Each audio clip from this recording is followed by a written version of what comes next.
lot of this isn't going to make sense to you, and I'm sorry about that. I'm just going to start at the beginning, with the house.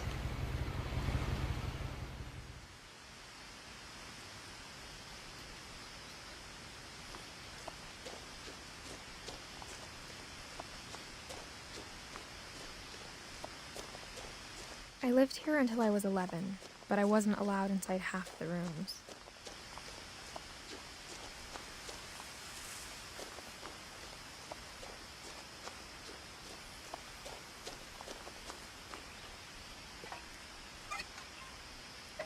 Inside the mailbox were bills from 7 years ago, marked urgent, open immediately.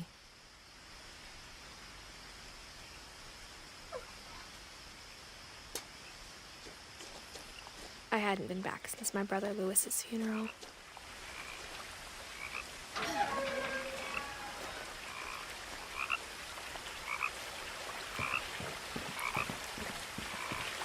In her will, my mother left me a key, but didn't tell me what it unlocked. Maybe she thought I'd know, or she thought that the mystery would be enough to bring me back.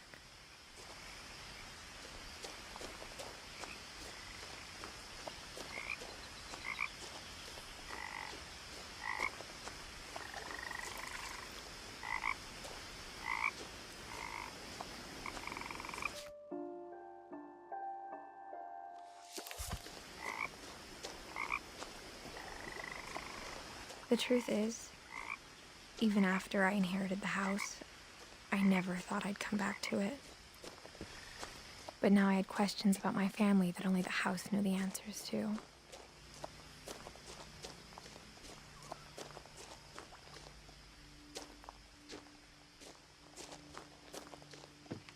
The woods around the house have always been uncomfortably silent, as if they're about to say something but never do.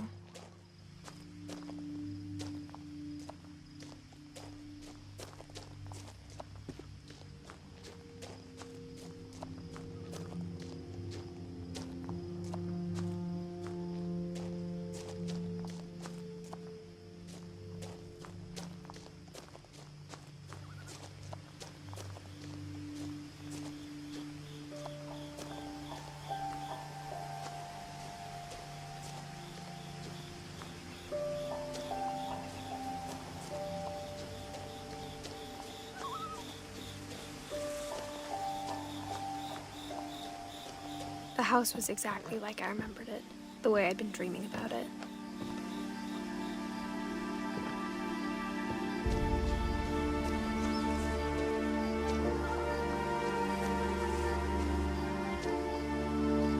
As a child, the house made me uncomfortable in a way I couldn't put into words.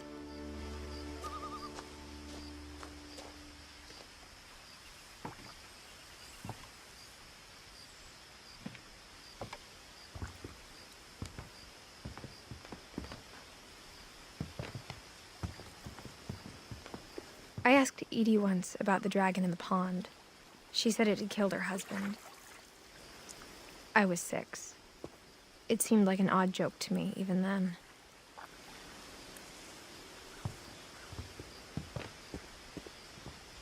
Now, as a 17-year-old, I knew exactly what those words were. I was afraid of the house.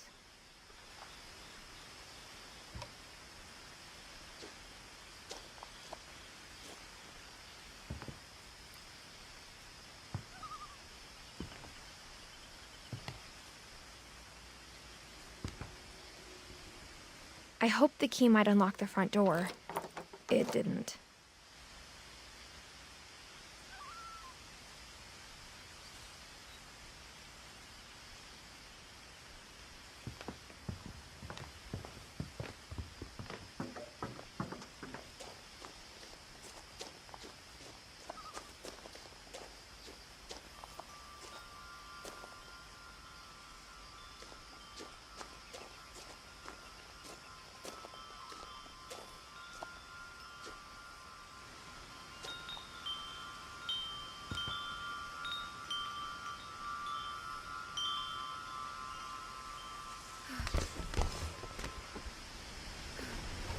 Crawling through the doggy door used to be a lot easier when I was 11.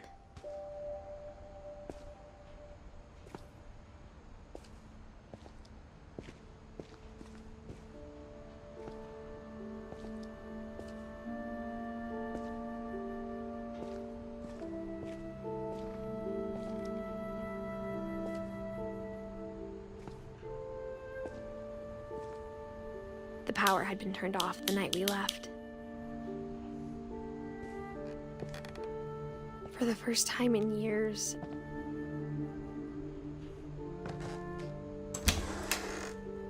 I felt like I was home.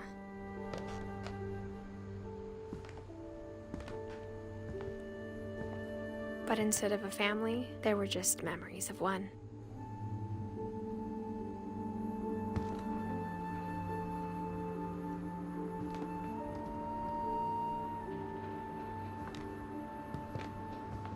Like how only one restaurant would deliver to our house, so we had Chinese a lot. Or how after Louis started working at the cannery, we all got sick of eating salmon. Except our cat, Molly.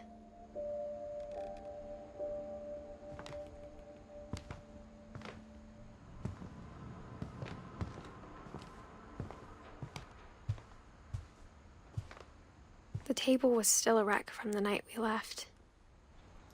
It was like a bomb had gone off, killing everyone but sparing the furniture.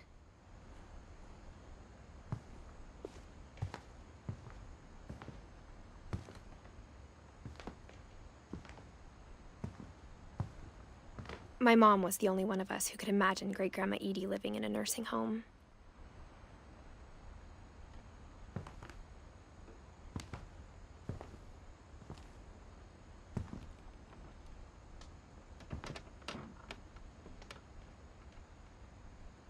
Nothing in the house looked abnormal. There was just too much of it, like a smile with too many teeth. Even the fireplace had a story. Edie told me the bricks came from the original house, after it sank.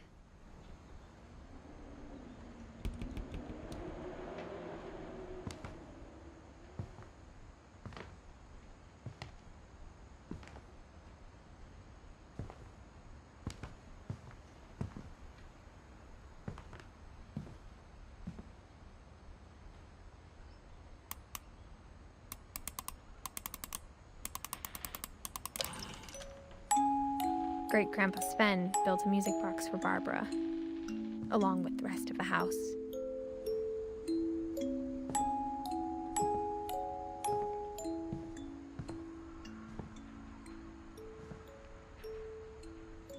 A lot of things got left behind in the whirlwind of that last night.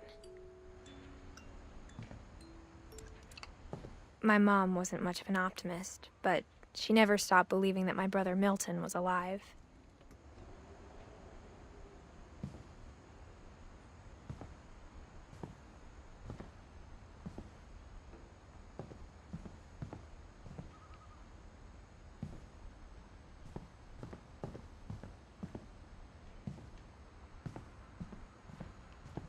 Mom always told me to stay out of the basement, so I wasn't too surprised when the key didn't fit.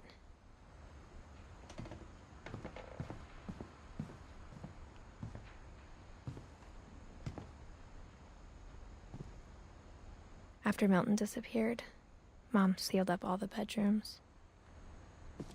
Then Edie retaliated and drilled peepholes.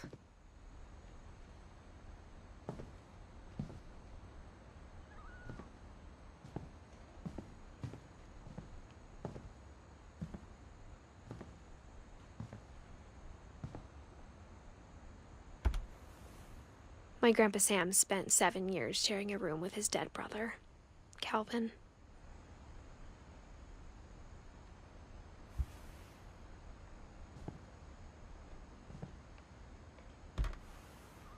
As a kid, I just assumed every house had peepholes and sealed rooms you weren't allowed inside of.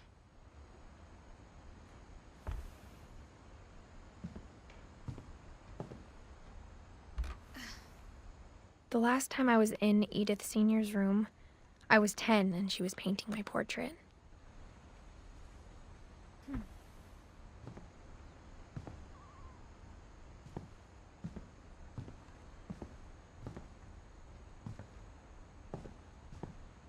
Whenever people ask me about my family, the first thing they always want to know about is Barbara.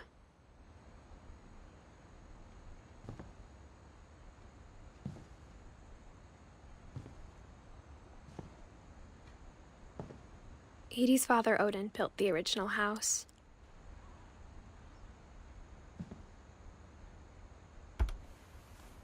Barbara was a child star for 2 years, until America grew out of it.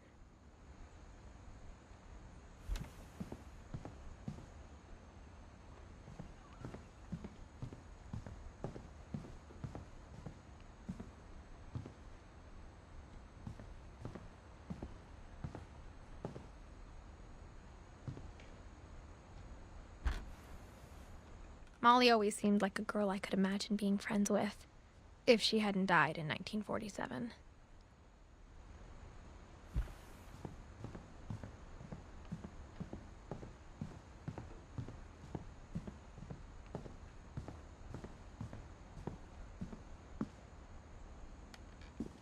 Mom must have locked the third floor stairs on the night we left.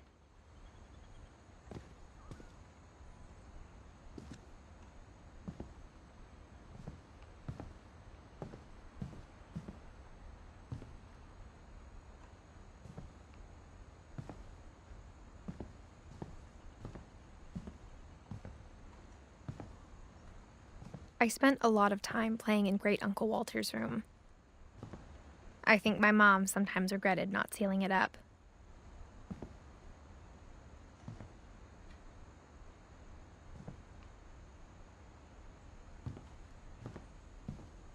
Lewis told me there were secret passages, but I never believed him.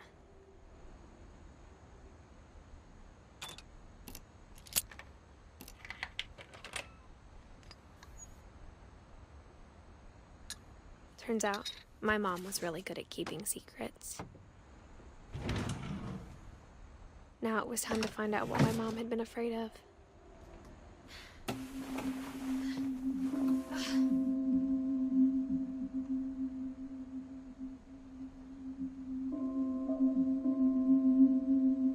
From the paintings on the wall, it was clear my brother Milton had been here before me. Reading this, maybe it sounds like I had a plan, but I had no idea what was behind that door.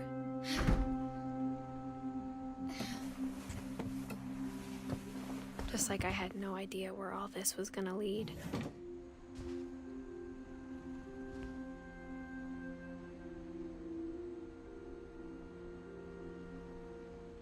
I grew up looking at Molly's room through the peephole. Molly's gerbil had a tiny bedroom with its own, even tinier gerbil cage.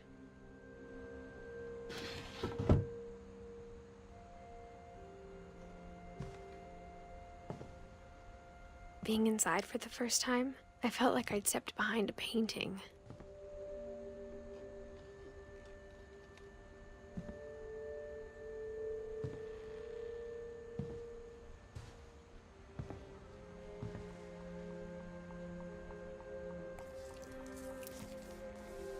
December 13th, 1947. Dear Diary, I'll be gone soon, but I wanted to tell somebody about what's gonna happen. It started when Mom sent me to bed without dinner. I woke up and I was starving, so I looked around for something to eat.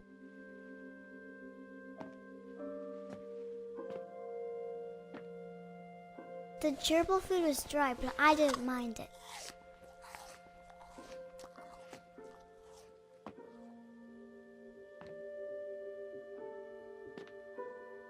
My Halloween candy was all gone.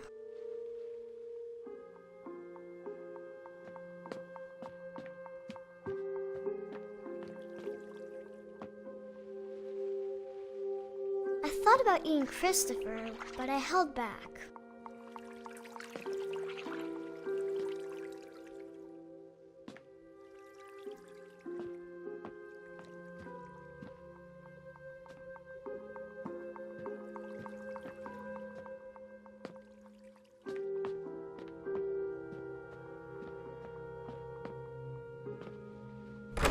Mom, can I come out now?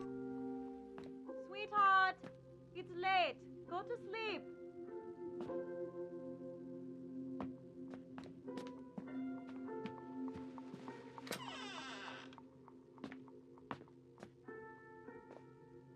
I kept eating and eating.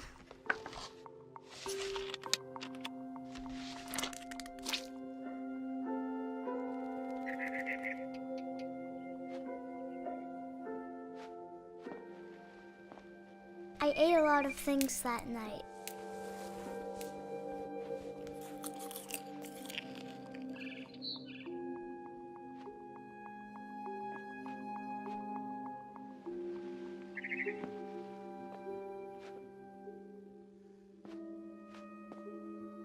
Then I heard chirping outside my window.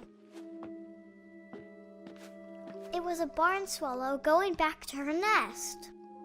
I reached out for her.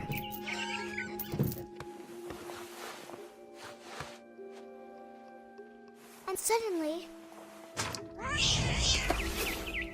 I was a cat.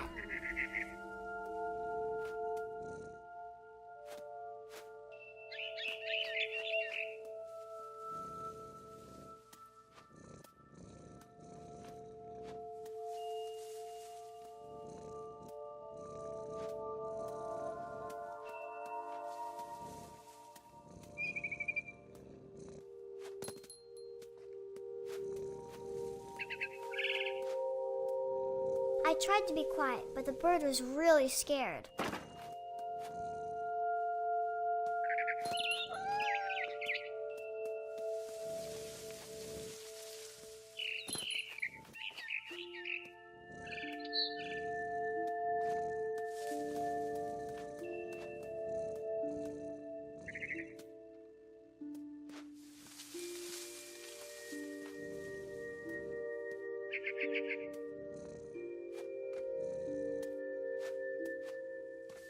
Mom and Dad didn't even look at me.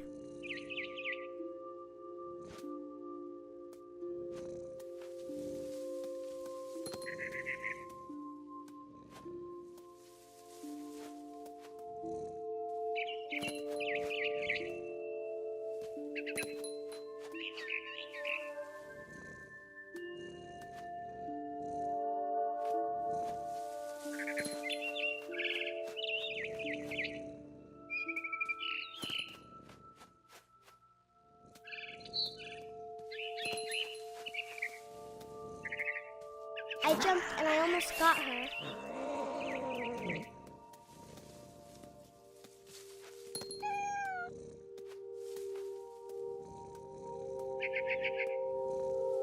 I could tell she was getting really tired. Now I was up in the big tree. I promised Dad I wouldn't climb it anymore. All I cared about was eating that mama bird. I gobbled her up. And suddenly, I was an owl. First, all I heard was the wind. Then I heard little teeth nibbling in the grass.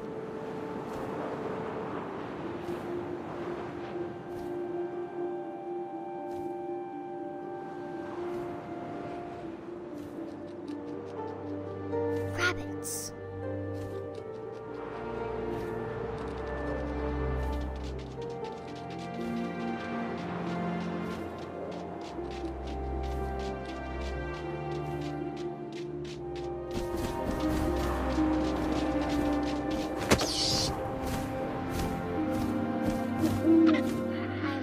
His face looking up and seeing mine through my talons. I swallowed him up, and I didn't chew one bit. Then I flew off to find something bigger.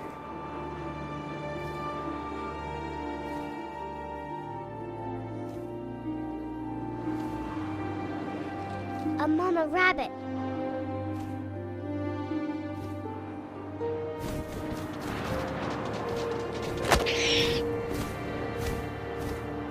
She was almost too big to carry.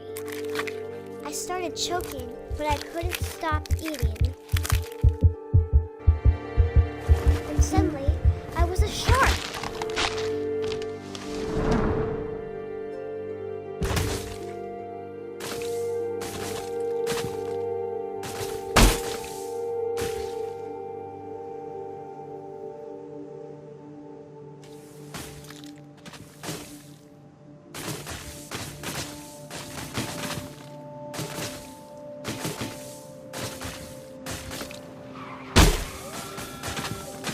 rolled off a cliff and into the ocean. Now, I was hungrier than ever.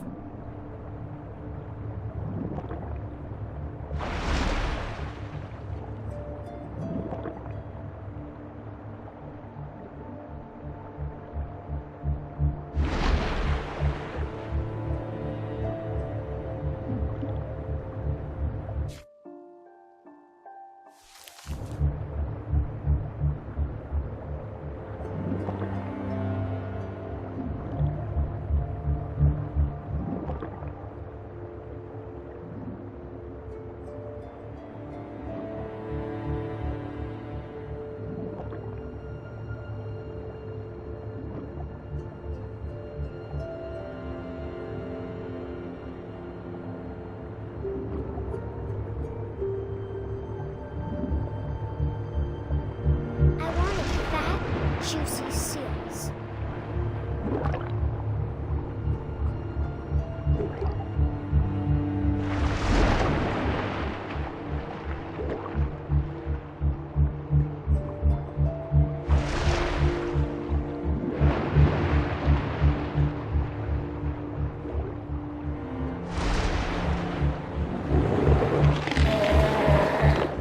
I tore off her flipper and it tasted really good.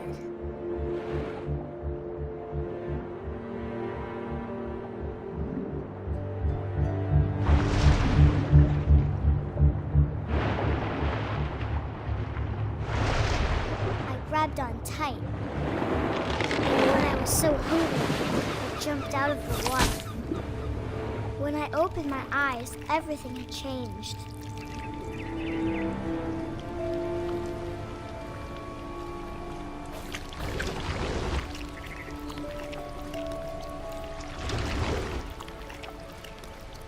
Now I was a monster, and I smelled people everywhere.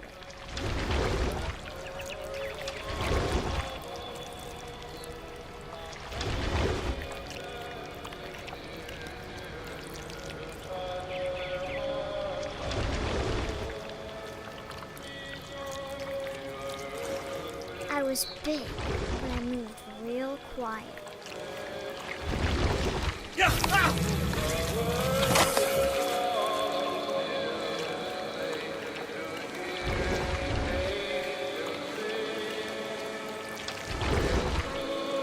I wanted to stop, but also I didn't.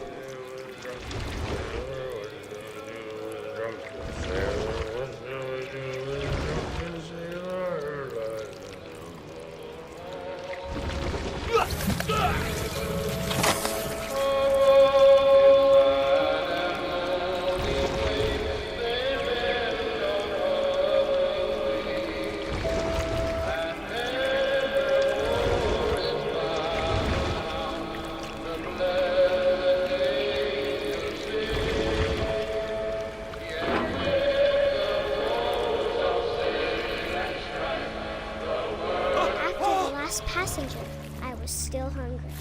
And to cross the water, I smelled something new. Something I had to have, so I swam towards it.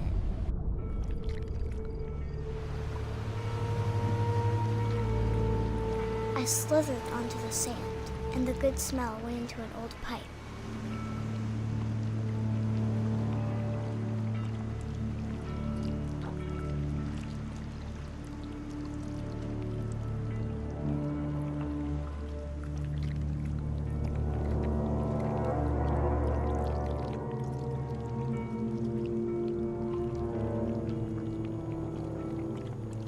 I got closer and closer.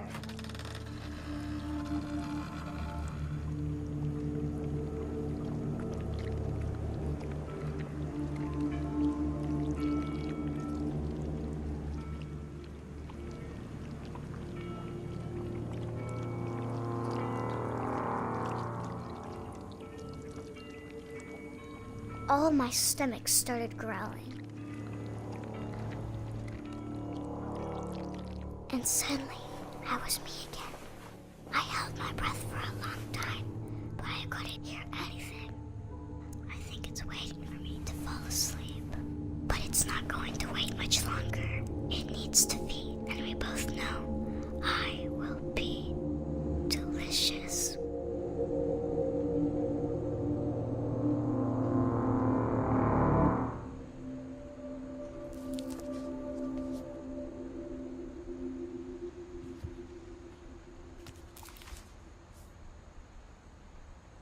I'm not sure if I believed all of that, but I'm sure Edie would have.